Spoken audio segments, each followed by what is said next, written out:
E aí, pessoal, continuando, né, um tema também um pouco extenso, mais decoreba do que os outros temas, sistemas de informação em saúde, que ele agrega, né, ele vem tá corroborando com a importância do planejamento, ou seja, sem sistema de informação em saúde, eu não tenho planejamento. Por quê?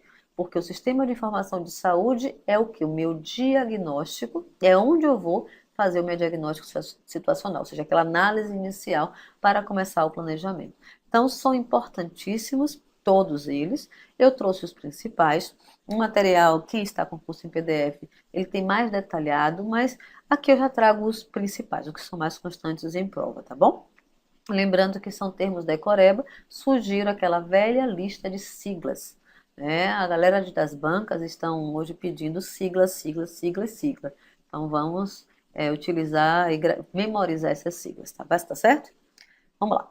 Qual a importância do sistema de informação em saúde? Primeiro, o sistema, eu tenho que saber o que é um sistema, o que é um dado, o que é uma informação, o que é uma situação de saúde, o que é um indicador. Só para vocês entenderem, sistema é um conjunto do todo mundo sabe disso, né? Um sistema que ele é ordenado, definido pelo Ministério da Saúde, mas que ele é um conjunto que vai falar dentro de um Brasil como um todo. Lembrando que dado é a parte bruta, é o que eu coleto. A informação é o dado lapidado. A situação de saúde é o que eu tenho de acordo com essa informação. E a partir disso, eu vou utilizar o indicador, criar e utilizar o indicador.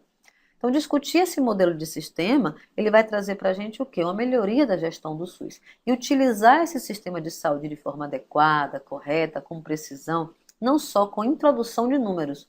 Lembrando que aqueles números, que são os dados, eles vão se transformar em informação. Por isso que a alimentação dos sistemas de informação não deve ser feita meramente por uma pessoa que só saiba lidar com o computador. Né? Ele deve ser feito com a crítica antes, a inserção dos dados, né, no sistema e uma crítica depois, para que a gente saiba se eles foram inseridos no sistema de informação de forma adequada. Porque só colocar dado não gera muita produção para a gente. A gente não quer quantidade, a gente quer qualidade de informação. Então, quais informações minimamente devem ser produzidas por um sistema de informação em saúde? Primeiro, identificar basicamente, deve ser produzidas e disponibilizadas a importância dos indicadores de saúde, ou seja, se eu não tenho um sistema de informação, eu não tenho um indicador em saúde. As informações não são neutras, refletem o grau de miopia daquele que está utilizando, ou seja, a informação ela é processada, o dado ele vai ser inserido e a informação vai ser gerada, ela vai também ter um pouco da pessoa que vai estar analisando. O grau de miopia é isso. O que eu não consigo foi ótimo, né? O que eu não consigo enxergar daquela informação. Então, a informação, muitas vezes, ela deve ser avaliada por duas, três pessoas para que a gente saia da incerteza. E mesmo quando temos acesso às informações pertinentes e confiáveis, ainda assim mantém-se a presença da incerteza. E um fato clássico aqui no nosso país é que os sistemas eles não se conversam.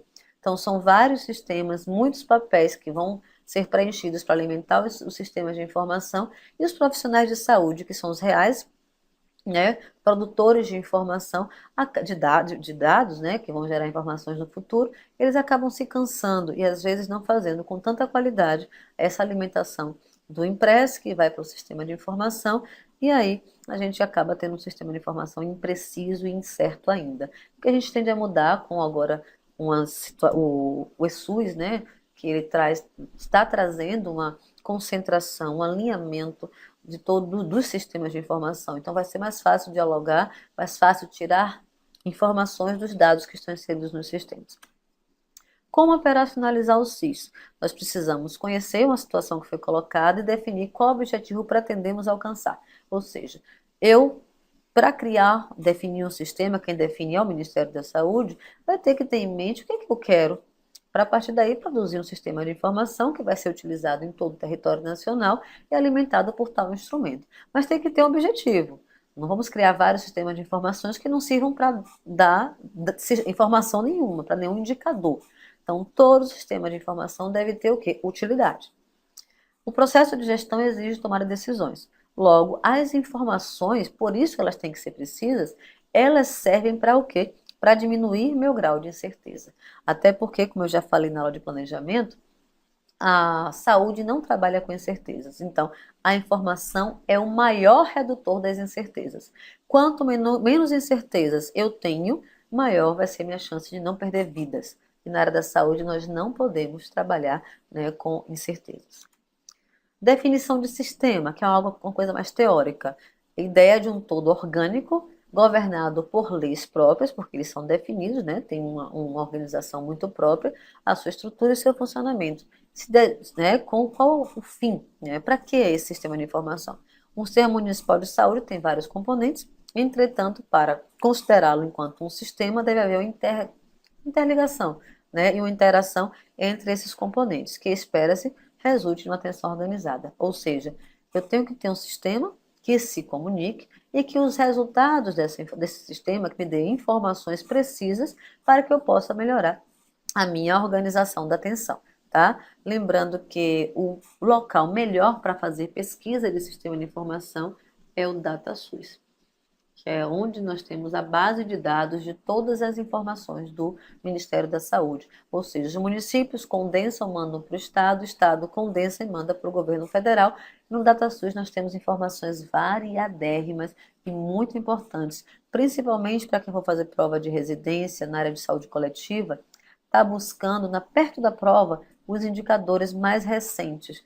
Mortalidade infantil, mortalidade materna, mortalidade precoce, né, taxa de fecundidade, mortalidade por causas externas, porque isso pode ser um dado que está lá no DataSUS, você não sei onde achar. Simples assim, DataSUS. Definição de dado. O que eu falo? O que é um dado? Dado é um número que vai ter que ser lapidado e virar uma informação. Então, não falam por si só, ou seja, base para gerar a informação. O dado, ele antecede a informação, ele é um número, ele é uma quantidade. E quantidade não me dá o quê? O que eu preciso, que é a informação. Esse dado, ele tem que ser processado, lapidado, para que ele vire uma informação para mim. Senão, não vou ter nenhum resultado preciso. Eles não falam por si só, porque ele é a matéria-prima.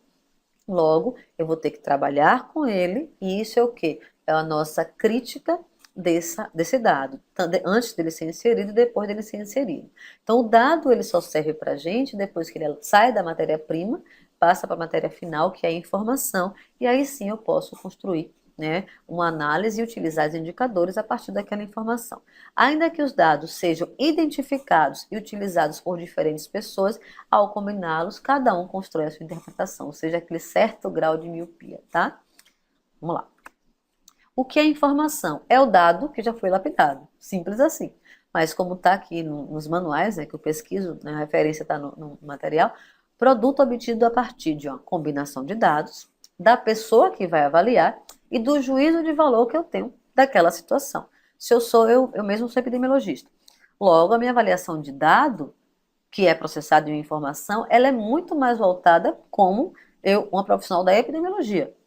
Mas uma pessoa que pega um dado que ele nunca teve nenhum contato com o sistema de informação, o dado vai ser apenas transformou em informação que eu vou preencher e mandar para alguém analisar. Então, cada um vai ter sua percepção do dado de acordo com o juízo de valor, ou seja, a importância que ele dá para a informação. Importante recurso, a informação, para subsidiar o processo de decisão. Como eu já falei, a informação é uma condição sine qua non para começar o planejamento, não só o planejamento estratégico, mas sim o próprio Planeja-SUS. Definição de situação de saúde. Isso aqui é bem tranquilo, que é o conhecimento e a interpretação de um ator social, vamos dizer que eu faço a interpretação de uma situação de saúde para poder agir, transformando e melhorando a qualidade de vida daquela população do território que eu estou avaliando. Então, situação de saúde é que a gente pode analisar, fazer uma comparação do planejamento com o diagnóstico situacional. No diagnóstico situacional, eu vou ter o resultado. Qual é o resultado? A situação de saúde daquela localidade. E isso vai ter o meu olhar, claro, vai ter a minha impregnação. Por isso que, se outra pessoa for fazer, pode ter outra análise daquela situação, mas ela é sine qua non também para o processo de planejamento, não só Planeja-SUS, planejamento de atividades do processo de trabalho. Definição de um indicador. Indicador é um cálculo numérico. Simples assim. Uma representação numérica ou não, que, considerado nossas referências e critérios, nos permite a partir da preferência que damos a determinados eventos. Então, eu posso estar importando com o número de adolescentes grávidos. Então, eu coloco o número de adolescentes no denominador e no numerador eu coloco o número de adolescentes grávidas e faço um cálculo. Tá? Então, uma representação numérica. E esse indicador ele vai produzir informação, porque a partir desse que eu citei agora, eu posso dizer que eu tenho, das minhas adolescentes, 25% estão grávidas. É um valor alto. Logo, eu tenho que ter uma ação de intervenção na prevenção de gravidez na adolescência. Então, a impregnação é do que eu quero ver, na verdade, do que o processo de trabalho, do que a equipe, do que a unidade, do que o distrito, do que a região de saúde tem necessidade. Porque com essa informação eu posso ter todo o quê? Um planejamento adequado para a real necessidade de saúde. Informação não deve ser um mero preencher de formulário e mandar para o nível central. Eu tenho que olhar aquela informação, que ela pode ser quântica, ela pode ser qualia, ela pode ser quanti-qualia, mas que eu tenha um resultado, mas que eu tenha algo que eu vá usar, né, fazer valor de uso, dar valor de uso para aquele indicador. Definição de sistema de informação. Todas as atividades realizadas por um sistema de saúde que geram dados que produzem informações. Cada vez mais óbvio, não é? Todas essas atividades, em determinados tipos de unidades de produção, compõem um sistema de informação. Então, eu tenho informações da atenção básica, eu tenho informações hospitalares, eu tenho sistemas de informação epidemiológicos, então, tenho vários sistemas de produção, vários sistemas, alguns vão ter como consequência o recurso financeiro, outros vão ter como consequência análise situacional. Então, esse conjunto que vai fazer um sistema de informação. Existem dados e informações geradas pelas diferentes unidades. Não só a unidade, mas o sistema como um todo pode produzir dados. O SIS é um conjunto de componentes que atuam de forma integrada através de mecanismos de, grave essa ordem aqui, coleta, processamento, análise, transmissão da informação necessária e oportuna para implementar as ações dentro do Sistema Único de Saúde. E seu propósito é selecionar dados pertinentes e transformá-los em informação para aqueles que planejam, financiam, proveem e avaliam os serviços de saúde. Então, o dado transformado em informação e num bom sistema de informação, ele para a gente é a base mesmo do nosso planejamento, nossa ação em saúde, do monitoramento e da avaliação. Qual deve ser o papel de um sistema de informação? Organizar a produção de informação nos diversos níveis, assessorar o desenvolvimento de sistemas voltados para algumas especificidades, né, dentro do sistema de saúde e contribuir para o desenvolvimento profissional na construção daquela consciência sanitária, ou seja, eu preciso saber onde eu estou para saber como é que eu vou fazer. Não adianta eu chegar na unidade de saúde, passei num concurso, vou começar a trabalhar se eu nem sei o perfil daquela comunidade. No mínimo, eu tenho que saber. É uma população jovem? É uma população idosa? Tem muitas mulheres, tem muitas crianças? Para a partir daí construir a minha agenda e dar o direito do cidadão de ser assistido de acordo com o que ele precisa. Então, por isso que o sistema de informação ele deve ser coerente. O dado inserido deve ser transformado em informação e eu, enquanto profissional, devo dar valor de uso àquela informação, principalmente para começar minhas atividades profissionais. Quem deve ser usuário no sistema de informação de saúde? Todo mundo que trabalha no SUS, todas as instâncias de decisão do SUS, as comissões intergestoras, os conselhos de saúde, as conferências de saúde, os colegiados e outros fóruns desse tipo. Outros setores, além da saúde, desde que governamentais, né, ou não governamentais, nesse caso aqui, quando há uma ação intersetorial. O exemplo bom aqui é quando a gente trabalha com saúde, o programa de saúde na escola e a saúde, né? Então, a gente tem um cruzamento de dados do setor educação com o setor saúde. Organizações populares e outras organizações não governamentais que podem ter acesso à quantidade de crianças menores de 5 anos, o perfil de morbidade, o perfil de mortalidade, tudo isso a gente pode ter, né? Eles têm acesso e partidos políticos, né, que eles saibam dar um valor de uso legal para essas informações. Produção de marcadores. Então, devem ser produzidos indicadores que sejam capazes de medir a eficiência.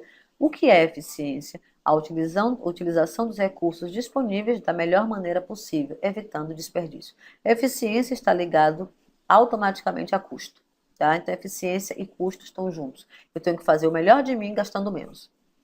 Eficácia, que é através de conduções produzidas para alcançar os melhores resultados, principalmente em relação à cobertura e à concentração. E a efetividade, obter transformações concretas na situação de saúde coerente com os objetivos propostos. Eficácia está muito a ver com o que eu vou fazer para numa situação ideal em mãos. E a efetividade é uma situação que eu tenho real, com o que eu tenho em mão, com o recurso que eu tenho em mão, o que eu posso fazer com aquilo. Então, eficiência está lidando com cursos, eficácia com algo ideal para fazer as ações e efetividade com o que eu tenho, o que eu posso fazer melhor, certo? Então, os indicadores devem ter essas características. Qualidade de um bom indicador em saúde. Simples, não é só para epidemiologista ler. Qualquer pessoa deve olhar e conseguir analisar o indicador e fácil de ser calculado. Ter validade, ou seja, ter valor de uso, característica, né? O que desejo medir deve ter importância. E disponibilidade. Todo mundo deve ter acesso fácil à obtenção desse dado. Como já citei para vocês, o DataSUS é a base de dados do Brasil. Então, nós temos lá dados e informações muito precisas, além do IBGE, que é um outro site importantíssimo de consultas, e sugiro sempre que vocês forem fazer prova de residência ou concurso em outro estado, que vocês dêem uma olhada no IBGE, no site do IBGE, para ver um pouco do perfil daquela localidade. Qualidade de indicador deve ter uma robustez, ou seja, deve ser pouco sensível a deficiências de dados necessários à sua construção. Então, deve ser forte. Sinteticidade, ou seja, eu devo refletir o efeito do maior número possível de fatores. Então, um dado sintético, em um pequeno cálculo, eu tenho que dar um resultado muito bom.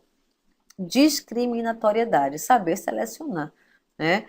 Possui um alto valor discriminatório para vários níveis de condições de saúde e indicar que as situações que ocorram com o tempo. Então, discriminar, por exemplo, eu quero a mortalidade geral. Eu vou colocar o número de pessoas daquele território no período X e no denominador, e no numerador o total de óbitos. Mas se eu quero o número de óbitos por câncer de próstata, no denominador já vem o número de homens daquela comunidade e no numerador o número de mortes por próstata. Mas se eu quero a mortalidade proporcional, que ela é mais discriminatória ainda, no denominador eu coloco o quê? O número de homens com câncer de próstata e no numerador o número de mortes por câncer de próstata. Então, discriminatoriedade é isso, é conseguir dar um resultado bem preciso do que a gente precisa, né? E a cobertura referir-se tanto quanto possível a cada país ou território. Por isso que a gente, para calcular um dado, um indicador, a gente tem que colocar o período de tempo e em que local. Né? Pode ser o país como um todo, claro. Mas se eu estou trabalhando no unidade de saúde, eu posso pegar no distrito X, na área tal. Certo? Então, a gente vai fazer a cobertura de acordo com a nossa necessidade. Principais sistemas de informação. Agora vem a parte mais decorebinha, tá? Então, os ambulatoriais. Nós temos o GIO e o CIASUS. O CIASUS é o mais conhecido. Ele é alimentado pelo Boletim de Produção Ambulatorial, tá? Sistema de Informação Ambulatorial do SUS. Quem trabalha em unidade de saúde sabe como a gente preenche o Sistema de Informação Ambulatorial. Não é uma aula para ensinar vocês a preencherem. É uma aula para vocês fazerem uma prova. Então, vocês precisam lembrar que nós temos um sistema de informação ambulatorial chamado CIA. Ele é a base de produção de um profissional que vai gerar para o município recurso. Então, ele tem que ser preenchido. Então, o recurso do PAB, piso da atenção básica, ele vem por conta do BPA, tá? Então, já o GIO ele já é mais ligado à transformação do BPA, no caso do CIASUS. A finalidade dele é sistematizar as ações de atendimento estabelecidos de saúde, do estabelecimento de saúde, contribuindo para a melhoria da gestão. Então, ele também é utilizado para o planejamento. Benefícios. Possibilita agendar os atendimentos, registra a aplicação de esquemas de vacina, permite o registro de dados como agravos de notificação obrigatória, coleta de dados pelas equipes de saúde da família e gera informações do perfil de morbidade da população. Já o CIA foi criado em 92 e implantado em 94, muito junto com a saúde da família também. Processa 2 tipos de documentos, isso aqui cai em prova. O BPA, então é o Boletim de Produção Ambulatorial, são todos os procedimentos, tem um código, nesse código eu vou lançar por idade a quantidade que foi feita durante um mês. tá? E a autorização de procedimento de alta complexidade, que é a APAC. Então, os pacientes que necessitam de um procedimento de alta complexidade, que são atendidos na unidade básica de saúde, essa APAC também é um sistema ele vai ser lançado no CIA.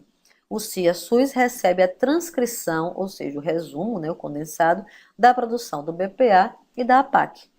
Então, determinada data do mês, geralmente é um ciclo vai do dia 20 ao dia 20, outros estados do dia 30 ao dia 30, a gente repassa a produção, o BPA, passa para a pessoa que vai digitalizar, né? E vamos ter o quê? Um consolidado no sistema, e esse consolidado, de acordo com os procedimentos, o recurso vem por produção. Essa é a parte do PAB variável, é aquele PAB que vem de acordo com o que se produz. O PAB fixo, ele é per capita. O PAB variável, ele vem de acordo com aquilo que se produz, tá? Faz consolidação, valida pagamento contra parâmetros orçamentários estipulados pelo próprio gestor de saúde. Os valores são definidos pelo governo federal. Funcionalidade do CIA: coleta, processa e valida dados apresentados pelas unidades de saúde, geralmente não, ambulatoriais, gera informações gerenciais para a Secretaria de Saúde, porque dá a gente o perfil de quem está sendo atendido, qual a faixa etária, qual o tipo de morbidade mais atendido, qual o procedimento mais executado. Isso faz com que a gestão tenha uma ideia do que comprar mais, de que medicamento eu tenho que ter, né, na farmácia, de que tipo de acesso e estrutura da unidade eu posso ter de acordo com o perfil de atendimento e idade. Porque o BPA é um código por procedimento, a idade do paciente e quantidade. Então, ele vale para recebimento de recurso, mas também vale para planejamento de ações. Calcula o valor da produção aprovado, né, que é o PAB, nesse caso o PAB variável, auxilia o pagamento na função da programação físico-orçamentária, já falei, gera mensalmente informações para o crédito bancário, tudo associado, atualiza o banco de dados do SUS, e, no caso DataSUS, e produz relatórios de informações detalhadas. Então, se eu quiser, quantas pessoas hipertensas acima de 60 anos foram atendidas no mês, no ambulatório tal, o BPA vai dar isso para a gente. APAC e BPAC. A APAC, como eu já falei, junto com o BPA, ela alimenta o CIA-SUS. É a transcrição dos dados referentes aos atendimentos autorizados de alta complexidade por paciente. Exige autorização. Então, a PAC, o paciente só vai ter acesso a esse procedimento de alta complexidade após a autorização. Já o BPCA é a transcrição dos quantitativos dos atendimentos prestados nos ambulatórios, ou seja, aqui é o próprio boletim de produção, né, que é o BPA. E ele não exige autorização. Qualquer pessoa entrou, se o médico atendeu, vai estar lá a consulta médica, a idade do paciente e a quantidade. Isso se ele for consolidar. Então, ele faz diariamente, no final do mês consolida. A APAC requer autorização, o BPA não requer autorização. O VERSIA é interessante porque ele é como se fosse, vamos verificar o sistema de informação ambulatorial. É como se ele fosse o olheiro do sistema de informação. Até porque o CIA ele trabalha com recurso financeiro. Logo, nós precisamos o quê? De algo que verifique a informação do sistema, né? Então, é um sistema descentralizado, palavrinha importantíssima, foi uma questão de prova que quase todo mundo errou. É um sistema descentralizado, responsável pela verificação das informações geradas pelo sistema CIA-SUS, né, que é o Sistema de Informação Ambulatorial do SUS, através de seus dados referentes ao atendimento dos pacientes pelas unidades prestadoras de serviço. Quais os benefícios? Integra as informações sobre os estabelecimentos de saúde que trabalham com BPA ou com a PAC. Funcionalidade: eles emitem relatórios gerenciais e atualizam as versões de acordo com o BPA sempre atualizado a versão para a gente estar inserindo os dados no sistema. Os mais importantes para a gente: sistemas epidemiológicos. Objetivos: possibilitar os gestores envolvidos na gestão e avaliação do risco relativo, né, à ocorrência de surtos, epidemias, a gente chama isso aqui de incidência, ou no controle e prevenção de doenças, porque os CIS epidemiológicos, eles vão notificar onde está ocorrendo, eles vão vai nos dar, através das notificações, onde está ocorrendo tal morbidade, seja ela infecto-contagiosa, seja acidente, seja violência. Então, os epidemiológicos, eles servem para a gente ficar em vigilância. observar nossas ações de vigilância em saúde. Quais são os CIs? Nós temos o CIAB, que eu vou fazer uma observação quando for falar deles, o CIPNI, que é o Sistema de Informação do Programa Nacional de Imunização, o CISCOLO, que está ligado diretamente, é aquela ficha que se preenche quando faz a coleta do preventivo, né, que é o Papa Nicolau. O CISMAMA é quando a gente emite aquele impresso para fazer a mamografia e autoriza e vai para um sistema também. Isso faz o rastreamento e quantas mulheres estão fazendo prevenção do câncer de colo e do câncer de mama. Hiperdia, o sistema de informação que vai estar cadastrando e acompanhando, né, que medicamento usa, se está comparecendo na unidade, a estratificação do risco dos pacientes hipertensos e diabéticos, hiperdia. E CIS pré-natal, cadastro de gestantes novas e o acompanhamento mensal ou de acordo com o período gestacional daquela gestante. Porque o CIS pré-natal, ele emite um número e a gestante ela pode ser localizada por esse número do CIS pré-natal. Então, toda gestante que entra no sistema, ela tem que ser cadastrada no CIS. O CIAB. O CIAB, ele está numa fase de transição agora, mas eu não vou deixar de falar porque muitas provas ainda têm pedido. Então, o CIAB é o Sistema de Informação da Atenção Básica. Ele nasce para gerenciar o sistema local de saúde e para consolidar e acompanhar as ações e os resultados das equipes de saúde da família. Está intrinsecamente ligado à saúde da família e ao Programa de Agentes Comunitários de Saúde. O que é que eu tenho de informação do CIAB? O cadastro de famílias através da ficha A, que ou seja, o que a família tem? Quantas pessoas de 0 a 14 anos e pessoas acima de 14 anos. Lá tem condições sanitárias, quantos cômodos, iluminação, transporte, quem tem plano de saúde. Lá tem toda como você se desloca.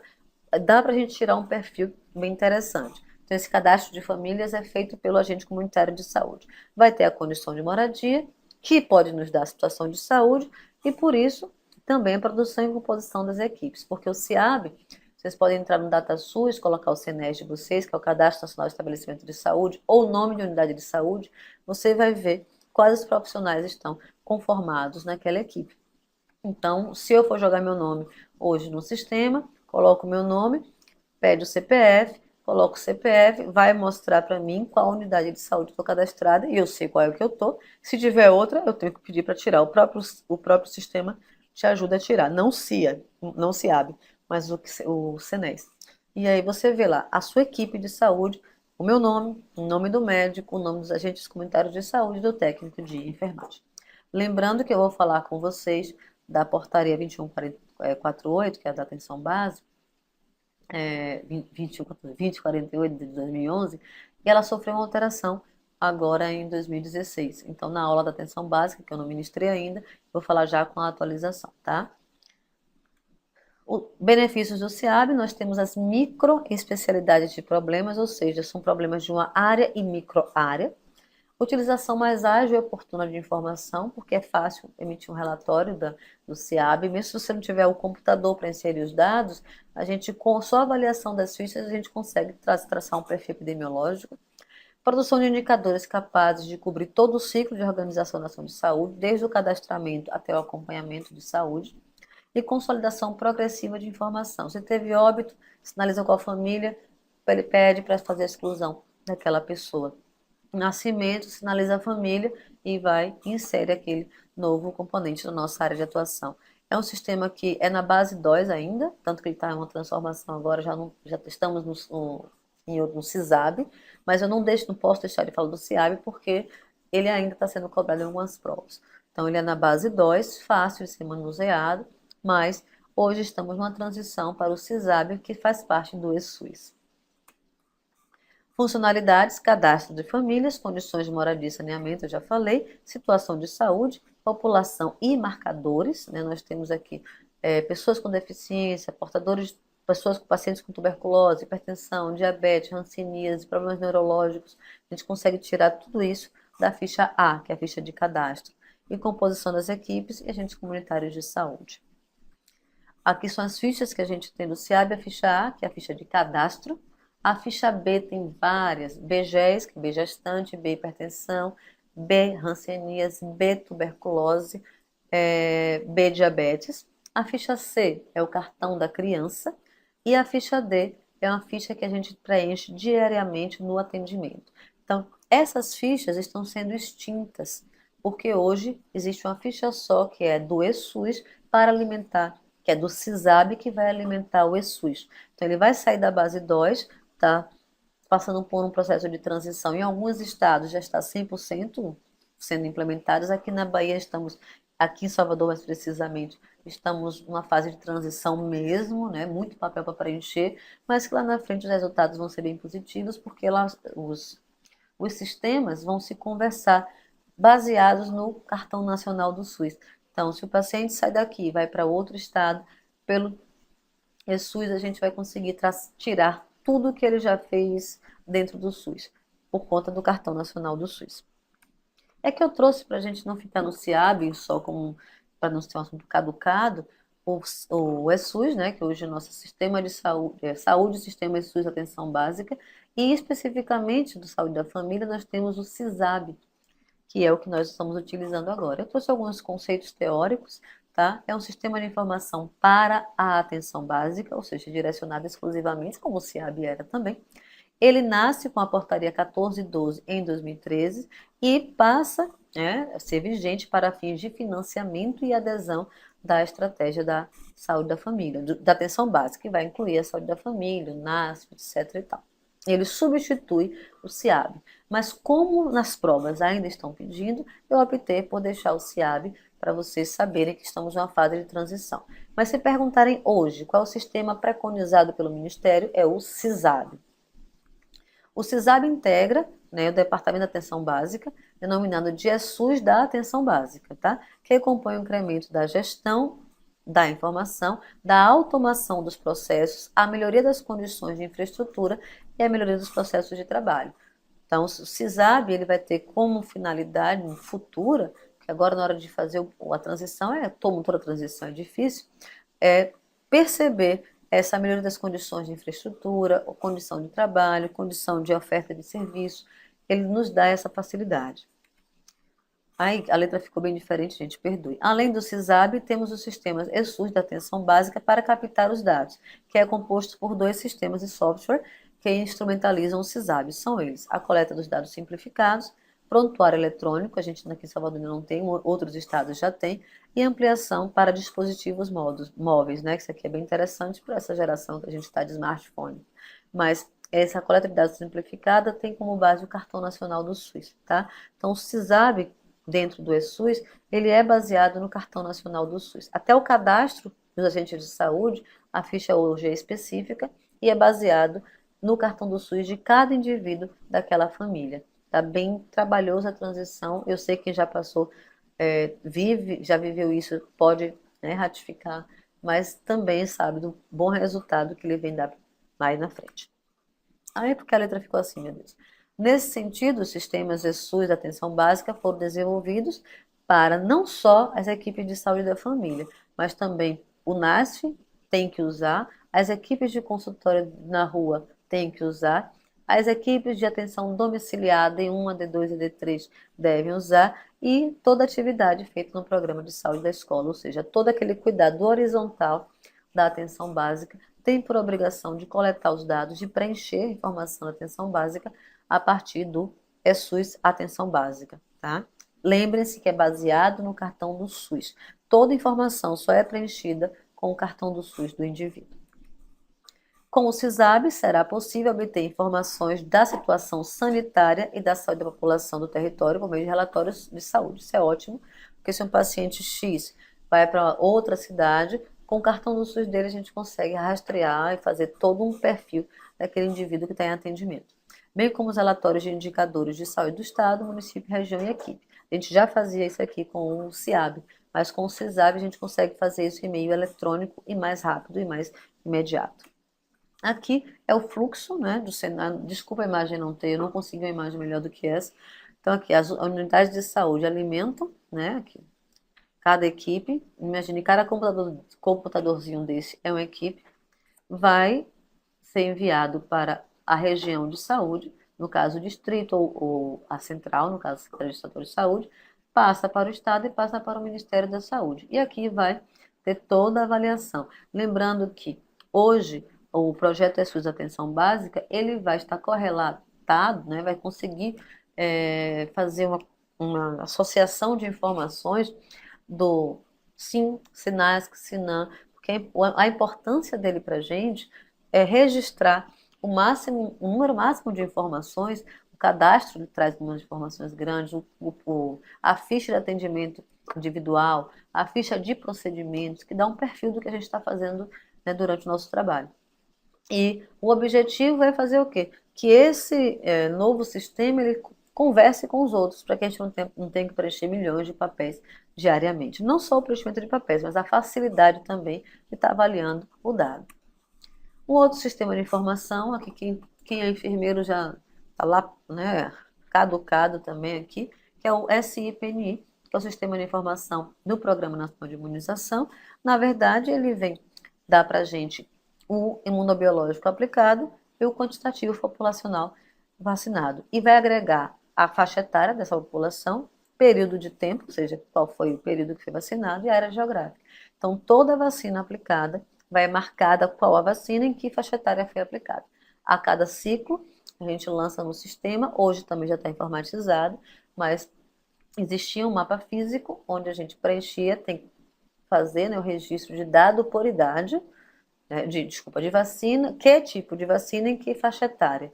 E a partir daí, a gente tem uma noção para fazer a programação, né, a previsão e a provisão de instrumentos de vacina, na nossa sala de vacina, e de quantas pessoas nós temos que vacinar daqui a um mês, daqui a 2 meses, depende de cada imunobiológico.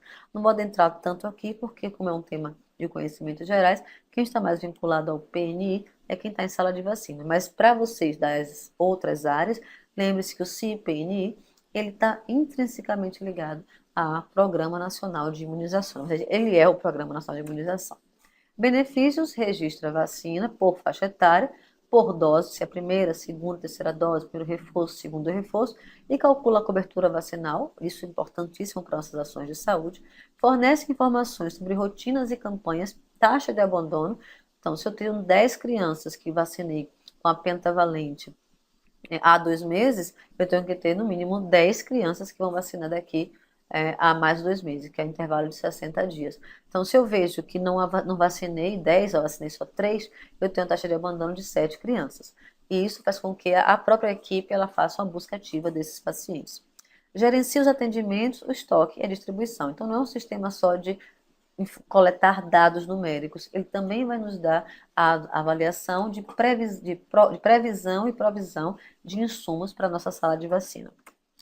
Funcionalidades: avalia o PNI, estoque e distribuição de imunobiológicos, porque nós recebemos de acordo com o que nós gastamos, eventos adversos, porque nós temos que notificar um evento adverso, né, de vacinação, programa de avaliação de instrumentos de supervisão, sim, nós temos alguns instrumentos de supervisão, porque a gente utiliza com o PNI, e a apuração dos imunobiológicos utilizados, levando em consideração as perdas, a questão de perda por temperatura, perda por acondicionamento inadequado, perda por quebra de frasco. Isso tudo tem que ser contado, até porque a vacina, todas as vacinas são caras, e a gente tem que dar um retorno também ao governo, não está fazendo só uso, a gente tem que saber utilizar aquele imunobiológico.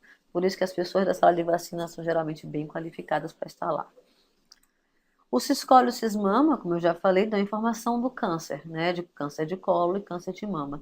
Para as mulheres, sabem que antes de fazer, tanto na rede pública como na rede privada, tem uma ficha, que é uma ficha padronizada, não só na rede pública, mas na rede privada também, que vai preencher o Siscol e o Sismama. É um sistema desenvolvido pelo DataSUS e que faz parte do Viva Mulher, tá? Em parceria com o INCA, faz parte do Viva Mulher.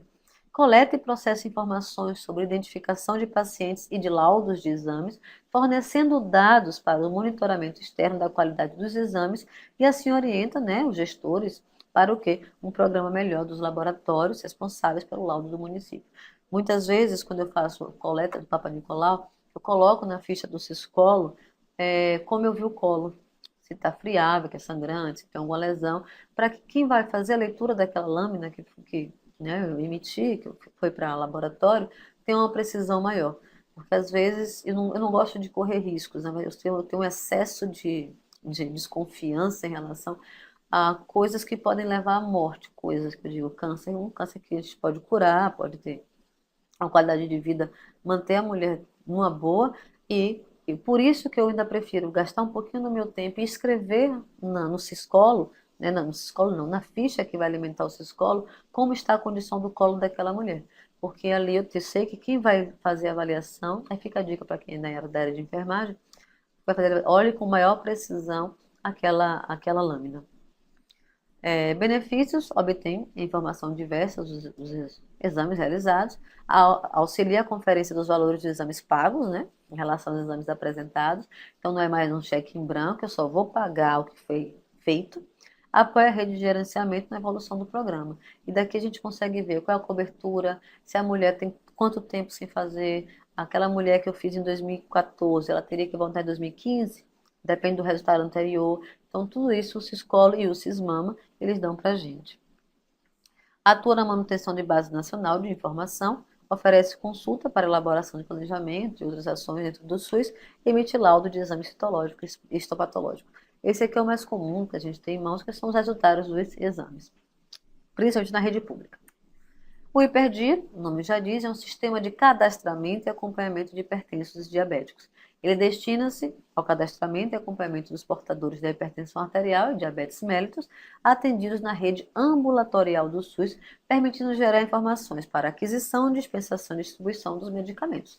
Não só isso, eles traçam um perfil, né? Se está a população ficando mais diabética ou hipertensa mais jovem, mas a funcionalidade dele mais precisa, porque tem o campo onde a gente coloca que medicamento toma e a dosagem, para que não falte medicamento para nossos hipertensos e diabéticos, a todos os pacientes que estão cadastrados. Por isso a importância do profissional de saúde que atende, que dá o diagnóstico, que no caso é o médico, que ele faça o cadastro do Hiperdia. E que a cada consulta faça o acompanhamento, na ficha de acompanhamento desse paciente que é hipertenso ou diabético. Ele orienta nessa programação em relação ao diabético e hipertenso e tem o que funcionalidades. Cadastrar, desculpa aqui, não, tá certo. Cadastra e acompanha as situações dos portadores de hipertensão arterial e diabetes no todo o país, gera informações locais, estaduais e nacionais do perfil do hipertenso e do diabético, né? Disponibiliza informações de acesso público, com exceção à identificação do portador, ou seja, nome, é sigiloso, e envia dados ao CAD-SUS, que é o sistema de cadastramento do SUS. CIS pré-natal parece muito com o Hiperdia, só que é uma condição passageira. Então, a gente tem que fazer o CIS pré-natal, cadastrar a gestante e colocar também a primeira consulta puerperal, data do parto, a primeira consulta puerperal na ficha de acompanhamento, porque ela vai ser descadastrada como gestante e vai adentrar como puérpera. Software para acompanhamento adequado da gestante dentro do programa de humanização, desculpa, do pré-natal e nascimento, que é o PHPN. Apresenta um elenco mínimo de procedimentos para uma assistência pré-natal adequada, ampliando esforço no sentido de reduzir o que? A morbidade e a mortalidade materno-infantil, materna, perinatal e neonatal. Tá? Então, esse é o objetivo do CIS pré-natal. E quem atende gestante deve preencher, deve acompanhar, porque esse dado vira informação muito precisa para o nosso acompanhamento. Benefícios: fornece informações fundamentais para planejamento, acompanhamento e avaliação das ações do pré-natal e nascimento. Melhora o acesso à cobertura e a qualidade do documento pré-natal, garantindo no mínimo 7 consultas. Permite o repasse incentivo financeiro aos municípios. Cada gestante cadastrada gera um repasse financeiro ao município. Esse repasse não é para a gestante, é para o município desenvolver as ações para essa gestante. Tá? Então, também é um instrumento de auditoria, se nós formos pensar pelo lado de auditagem. Monitora e avalia as ações programáticas feitas com a gestante, ela tem visita domiciliar ou visita à maternidade, quantas consultas foi feita, que tipo de exame, que trimestre foi feito, quando foi cadastrada, a gente acompanha toda a vida dessa gestante.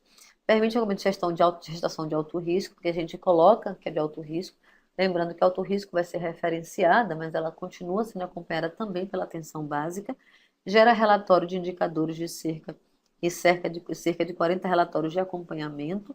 Aí a gente sabe quantas gestantes fizeram 7 consultas, quantas gestantes tomaram a vacina contra o tétano, ou a DTPA, que é a vacina que tem a coqueluche, gera também a fatura do CIASUS, porque é um atendimento de pré-natal. Então, só um exemplo. O CIASUS eu poderia colocar consulta de enfermagem, eu como enfermeira, consulta de enfermagem. Na gestante não, tem consulta de pré-natal, porque o valor é diferenciado.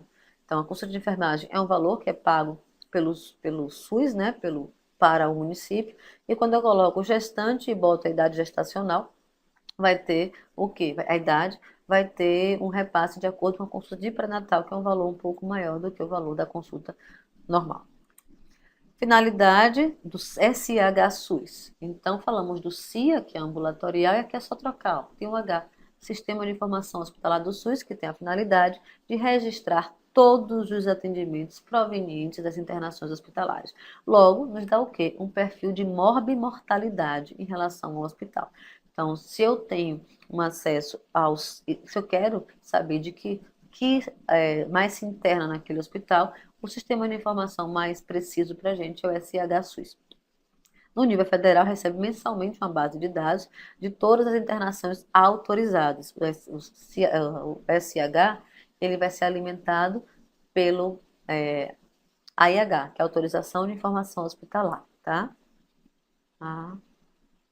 AIH alimenta o CIASUS, para que possam ser repassados para a Secretaria os valores da produção. Observe que não é mais atenção básica, mas sim da média e da alta complexidade. Estamos falando de sistema de informação hospitalar.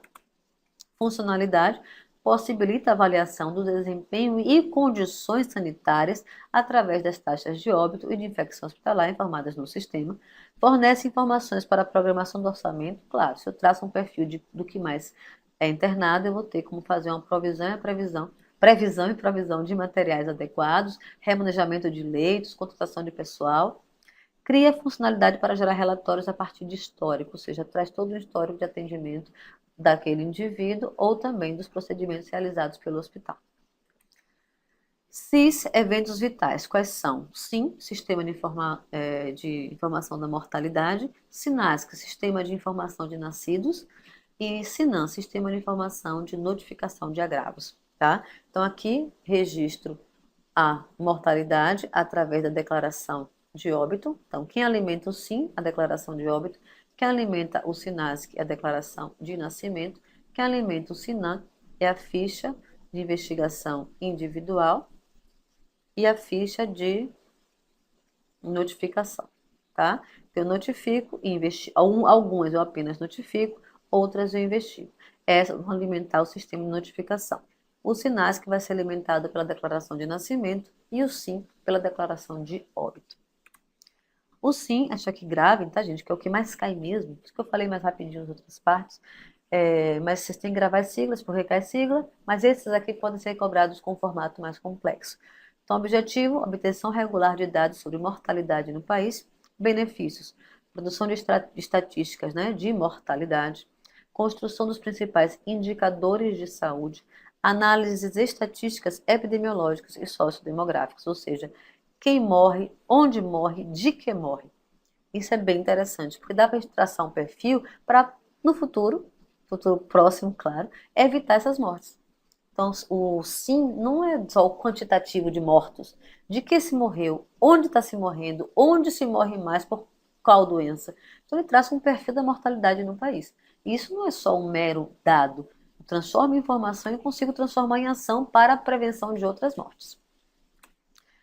Declaração de óbito informatizada, a gente já sabe. Retroalimentação das informações ocorridas por óbitos na residência, né, por residência, ou seja, em qual lugar, né, está se morrendo por cada tipo de causa mortes, e controle da distribuição municipal, regional, estadual e federal. Existe uma numeração que a gente tem que seguir essa numeração, e porque vai para cartório, vai para a Secretaria do município, do estado, a gente tem que ter todo um controle com as fichas das declarações aqui tem de nascimento, gente, perdoe. Aqui é a declaração de óbito, tá? Corrija aí, por favor. De óbito, aqui é um ponto, não é um acento não, viu? Então, o SIM informa o óbito logo que a PRO errou aqui e botou nascimento. Então, e vai ser alimentado, lembre mais uma vez, para a declaração de óbito. O SINASC, facílimo, Sistema de Declaração de Nascidos Vivos. Então, toda criança que nasce, pessoa que nasce vai ser registrado, tem que ser registrado para passar a ter uma personalidade civil.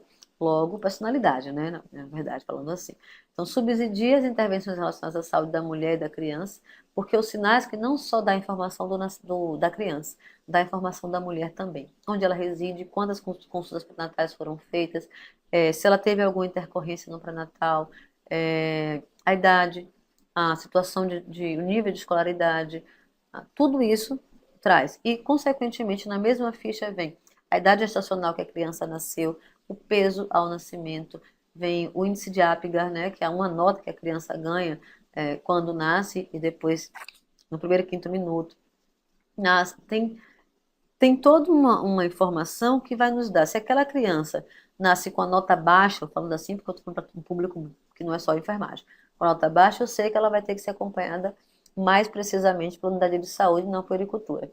E se a mulher, lá na consulta, diz que não teve nenhuma consulta pré-natal, e aí? Na área dela tem cobertura de saúde da família? Logo eu posso estar fazendo também uma situação de auditagem, de controle das ações de saúde no município.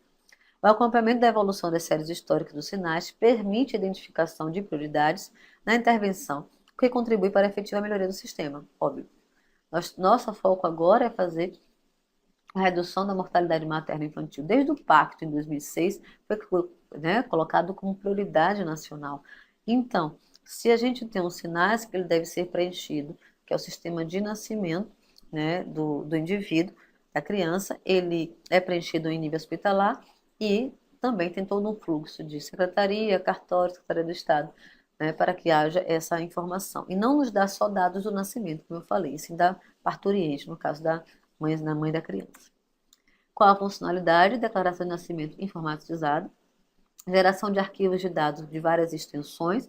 Então, aqui a gente pode saber, na minha área nasceram 10 crianças. Dessas 10 crianças, todas as mães fizeram pré-natal? Pronto, eu posso tirar pelo SINASC.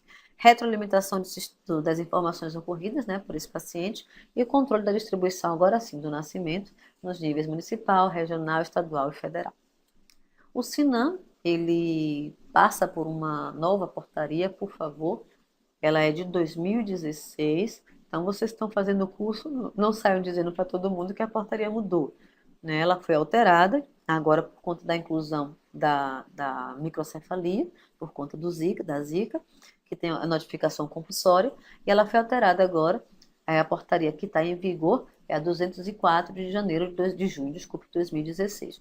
Então, tudo que vocês encontrarem com a portaria anterior não serve, é essa portaria. Mesmo ela trazendo praticamente tudo igual, a outra foi revogada. Essa é que está em vigor. É alimentado principalmente pela notificação e investigação de casos. Então, eu tenho uma ficha de notificação e tenho uma ficha de investigação. Algumas doenças eu só notifico, é uma ficha pequena de notificação. Outras eu notifico e investigo, que são geralmente as doenças infecto-contagiosas, para saber a lógica dessa cadeia de transmissão, para saber se é um caso autóctone, ou seja, um caso do lugar, ou um caso alóctone. E aí a gente consegue trazer isso no SINAM. Importâncias: a notificação compulsória é obrigatória a todos os profissionais, sendo inclusive um crime no que está previsto no Código Penal, a não notificação dos casos. Lembrando que notificação é a simples informação do caso, que pode ser feito por escrito, por telefone. Doenças que são de notificação compulsória têm que ser notificadas automaticamente e a gente não notifica a confirmação da doença. Nós notificamos a suspeita da doença. Porque se formos aguardar a confirmação do caso, a gente perde tempo para começar as medidas de controle e prevenção, tá? Então, a definição de caso para cada doença, agravo ou evento, está no guia do Ministério da Saúde e Vigilância Epidemiológica, não cabe para todas as profissões. E aqui isso aqui é importante, notifica-se a suspeita da doença, para que possam ser tomadas medidas preventivas e quebra da cadeia de transmissão. Então, eu chego uma criança com um exantema, né, aquelas pintinhas vermelhas no corpo, febre alta, coriza, que é a rinorreia. Quando eu faço a avaliação de orofaringe, eu encontro lá plaquinhas, pontinhos brancos. Eu vou suspeitar de sarampo pela clínica. A clínica, ela é soberana. Então, eu notifico e vou fazer meu bloqueio vacinal. Se eu for esperar esse resultado, se for sarampo mesmo, eu vou ter o quê? Outras crianças adoecidas. Então, por isso que a gente notifica a suspeita da doença. E qualquer pessoa pode notificar. A notificação qualquer pessoa pode fazer e ela é obrigatória aos profissionais de saúde, mas a investigação só quem faz são os profissionais de saúde. Aqui é uma tabelinha resumo para vocês, onde eu coloco cada dos mais importantes sistemas de informação e o que eu já falei aqui, o que ele alimenta. Então, eu sugiro que vocês, esse aqui, vocês refaçam num caderninho, copiem, para que vocês tenham, né, um resumo que é o que dos sistemas que mais caem, tá certo? Eu sei que é uma aula chata, decoreba, que para vocês, o que eu sugiro são as siglas e a importância de cada sistema e fiquem observando, né, essa transição aí do CIAB para o CISAB, porque pode ser uma questão de prova, principalmente para quem vai fazer residência na área de saúde da família, na área de gestão em saúde, nessas áreas que estão ligadas diretamente à saúde coletiva. Para a parte geral, sim, pode cair também. O sistema de informações mais comuns, o SIM, o SINAM e o SINASC, tá certo? Então, ficamos por aqui na hora do Sistema de Informação em Saúde. Fiquem com Deus. Desculpe por ser uma aula chata, mas eu não tenho como fazer diferente. Ó, beijos e queijos. Tchau, tchau.